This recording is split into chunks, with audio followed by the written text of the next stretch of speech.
Saúde em Pauta. Oferecimento. Clínica Slim, especializada em tratamento capilar, trazendo de volta a sua autoestima.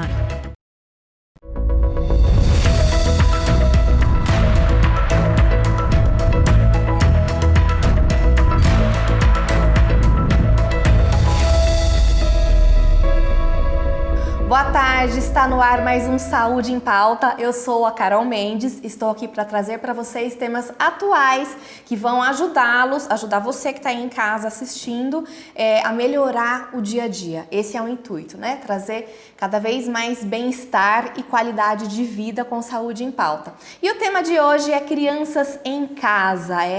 Tem muita gente passando por isso, né? Recebendo as crianças em casa todos os dias. E aí, o que eu faço com essa rotina? O que eu faço com essas aulas online?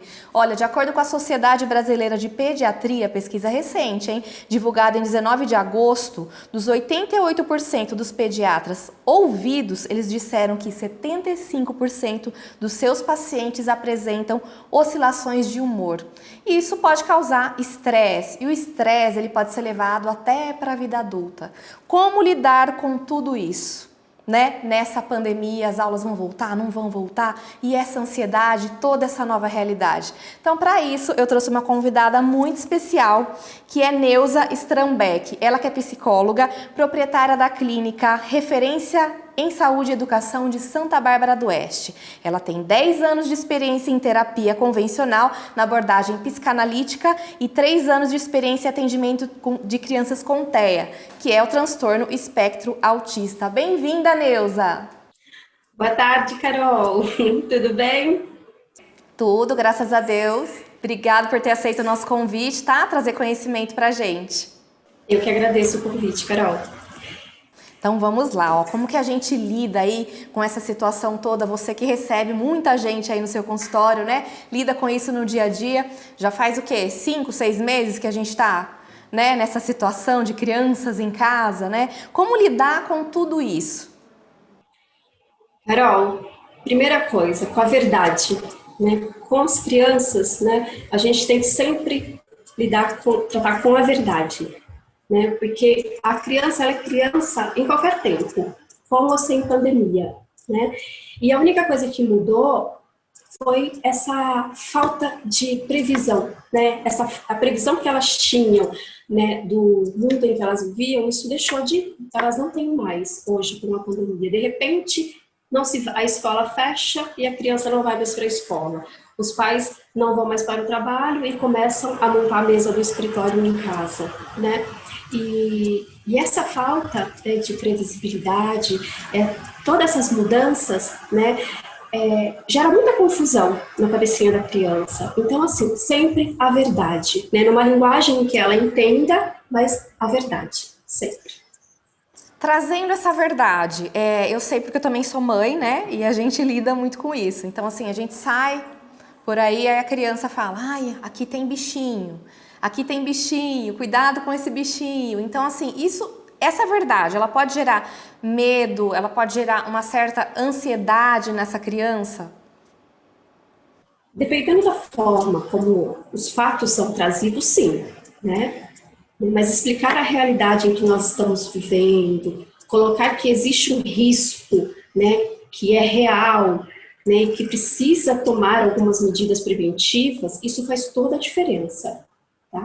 Porque a gente costuma sentir medo quando a gente se sente desprotegido, né? Quando existe um sentimento aí de proteção, esse medo ele tende a ser amenizado.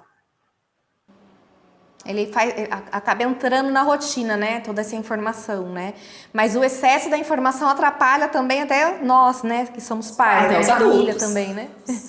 Os adultos, né? A gente cria um pânico generalizado, a gente acaba não sabendo como lidar com isso, né?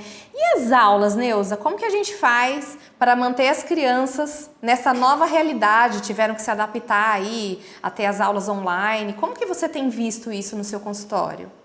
Então, a primeira coisa é trabalhar também essa conscientização das crianças, né? E o senso de responsabilidade, porque houve toda uma mudança das quais elas foram obrigadas a se adaptarem, né? E isso, né, também estimula as próprias funções adaptativas da criança. E quanto mais conscientização a gente trabalhar com essa criança, mais fácil ela vai aceitar esse contexto novo.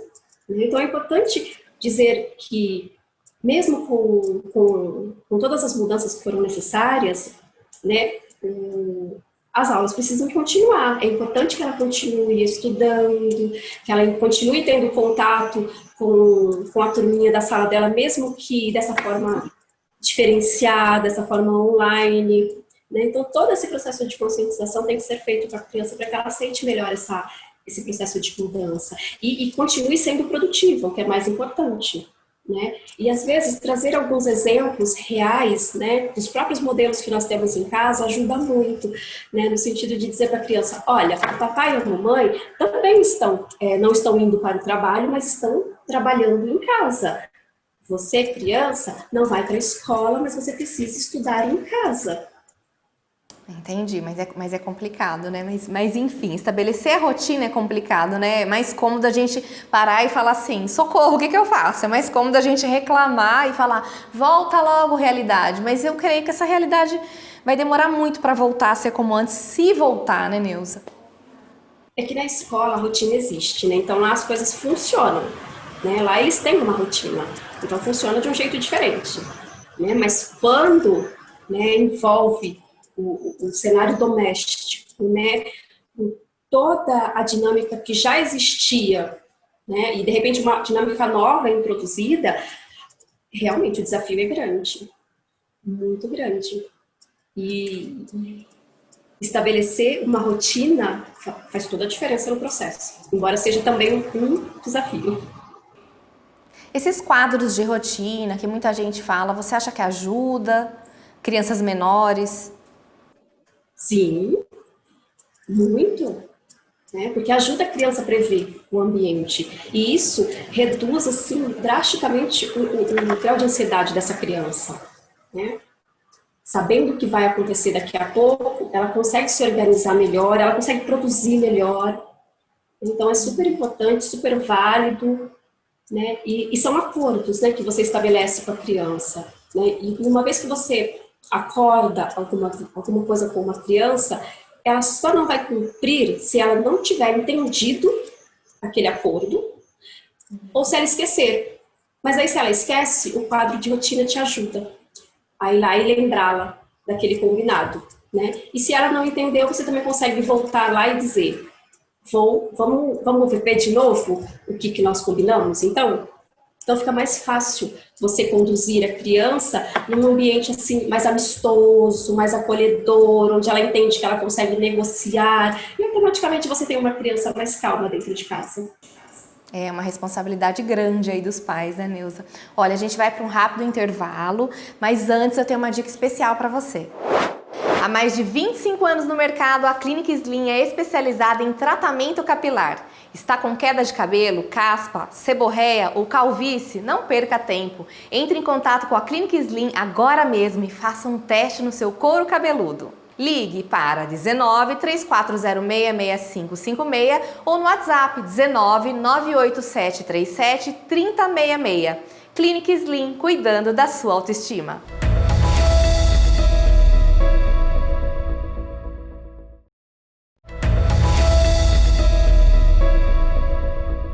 Estamos de volta com Saúde em Pauta e a nossa entrevistada de hoje é a psicóloga Neuza Strambeck. É ela que tem 10 anos de experiência em terapia convencional na abordagem psicanalítica e 3 anos de experiência com crianças com TEA, crianças autistas. Mas o tema de hoje é crianças em casa. E a minha pergunta para você, Neuza, continuando o que a gente estava conversando, é o seguinte: como os pais podem identificar o que os pais devem observar, algum transtorno, alguma diferença no comportamento das crianças e como agir? É sempre importante, né, o pai observar, né, qualquer mudança de comportamento na criança. De repente uma criança que era muito agitada, de repente a criança já fica uma criança mais ativa, de repente fica uma criança mais retraída, né, alterações do sono, de repente dormia bem, agora está tendo um sono agitado, né, está tendo está apresentando alguma restrição alimentar, não está rejeitando alguns alimentos. está apresentando alguma dificuldade na escola, coisas que não aconteciam. Então, todo comportamento diferenciado que os pais observarem nas crianças tem que ser olhado mais de perto, tem que dar uma atenção especial, tentar entender o que está acontecendo. Né? Eu sempre digo para os pais, né, é importante criar um ambiente facilitador onde a criança ela possa se expressar, mas não só através de palavras, né, mas através do brincar. Então tem que ter, voltando a falar da rotina, é importante ter um momento do brincar, um momento do sentar junto, inclusive brincar junto, observar essa criança, né, para poder conseguir entender esses recados que às vezes eles começam de maneira muito sutil. E aí, quando os pais percebem, já ganhou uma dimensão um pouco maior. Né? Então, reservar esses momentos, fazer essas observações, se atentar a esses pequenos detalhes, faz toda a diferença na prevenção. Tá? Porque a criança, quando alguma coisa não vai bem, normalmente quando ela está, né, frequentando a escola, em primeiro lugar, onde começa a aparecer sintoma é na escola. Né? Então, num momento feito esse de pandemia, onde a escola é a casa, né, os rendimentos escolares vão dizer muito, o desinteresse da criança pelos conteúdos vão também nos dizer alguma coisa. Então, tem várias situações que nos trazem alguns recadinhos aí. Né? Então, saiu do padrão daquilo que era típico da criança, vale a pena ser investigado. Tá? E a criança ela também tende a emitir respostas emocionais, né, diante de alguma coisa que está acontecendo e ela não está conseguindo expressar. Como irritabilidade, insônia, agressividade. Então, tem uma série de comportamentos aí que a gente consegue olhar e falar, peraí, está acontecendo alguma coisa. Uma criança, de repente, calma, que fica muito nervosa, diante do menor estímulo. Uma criança que antes aceitava mudanças, de repente você percebe um comportamento, uma rigidez mental maior e uma dificuldade para aceitar mudanças. Né? Então, tudo isso vale a pena ser investigado e, na dúvida, buscar ajuda profissional. Vale lembrar, Neuza, que estamos, né, no mês, no Setembro Amarelo, que é de prevenção do suicídio, e a UpTV também está engajada aí nessa causa, né? Então, esse tema, ele tem tudo a ver, né, pra gente saber prevenir também. Eu sei que é um tema pesado, mas é um tema que a gente tem que prevenir. O olhar dos pais tem que ser muito especial e muito atento a isso, né? E quando observar essas oscilações, né, como você está colocando agora pra gente, o que os pais devem fazer? Procurar a ajuda de um profissional? Sim, com certeza. Procurar uma ajuda especializada, né? Porque o profissional, ele tem essa condição, ele tem esse olhar, né? Mas afunilado em cima da situação. Ele consegue fazer uma investigação mais a fundo, né? Para evitar essas outras, uma situação mais grave. Porque a gente sabe, né, que o suicídio, ele está presente também na adolescência, principalmente na adolescência e na infância. Né? Então, é um tema muito pertinente e a gente precisa, sim, trabalhar de forma preventiva, né, para poder evitar que essas crianças cheguem a esse ponto. Né? Dá para fazer, dá para trabalhar de forma preventiva e evitar uma situação pior feito essa. O complicado disso tudo, né, a resiliência aí que a gente está tendo que exercitar, né, é que os pais colocam as crianças na escola para socializar, né, para desenvolver habilidades emocionais, para conversar, para interagir, para se frustrar ou não, né, para saber dividir. Então, todas aquelas coisinhas da escola que a criança desenvolve, né, e de repente você isolar essa criança, né, tem que isolar totalmente, ou se for possível, tentar colocar um pouco de convivência, e como os pais podem lidar com esse medo também, né, e não passar para as crianças. Então, Carol, é importante, né, embora nós estamos vivendo um momento sem previsões para muitas coisas, inclusive de retorno às aulas, né, mas é importante pensar positivo, né, e tentar absorver as coisas boas desse processo todo, porque sim, a pandemia tem lá suas coisas boas, né? Então, acho importante não focar tanto nos pontos negativos, nos aspectos negativos da pandemia, tentar focar nos aspectos mais positivos dessa situação toda, né? Do quanto que está sendo essa oportunidade dos pais estarem juntos, mais presente na vida dos filhos. Talvez esse seja o momento, né? A realização é muito importante para o desenvolvimento do ser, também vai gerar os seus impactos. né, se valer disso, né, de estar próximo da família, de viver esse momento de uma forma mais intensa, porque vai passar. E quando passar, vão voltar para a escola, o papai vai voltar para a empresa, a mamãe para o trabalho, e tudo vai voltar a ser como era antes. E esses momentos não serão, talvez, tão frequentes ou até possíveis, porque a gente sabe também, né, que antes de tudo isso, a queixa, ela era um pouco diferente, né? Era a falta de tempo que os pais tinham para os filhos, né? E agora é o excesso de tempo em que ambos ficam juntos. Então, assim, a gente vive um 880 aí, né? Só que a gente precisa extrair as coisas boas desse 880, né? Porque sempre vai ser assim. É difícil encontrar um ponto de equilíbrio, mas quanto mais próximo disso a gente ficar, menos a gente sofre, tá? Ponto de equilíbrio, acho que é o X da questão. Ai, muito obrigada, viu? Obrigada pelas suas considerações, todo esse conhecimento aí, que eu acho muito importante, né? Tem muita gente buscando isso. Ai, o que eu faço? Para onde eu vou, né? Então, queria saber, Neuza, primeiro agradecer muitíssimo a sua presença no Saúde em Pauta e saber se você quer colocar algum canal seu à disposição para quem tiver mais dúvidas sobre o assunto. Então, eu vou deixar meus contatos aí, para quem quiser tirar alguma dúvida, né? Tá joia, Neuza. Muito obrigada, viu? Mais uma vez, pela sua presença, por tudo, tá? Pelo carinho aí, pela dedicação, né? Por todo o conhecimento. E se você que está assistindo Saúde em Pauta perdeu alguma parte dessa entrevista, pode contar com nossas reprises na quinta e no sábado ao meio-dia e também nas nossas redes sociais. Muito obrigada pela sua presença e até a próxima!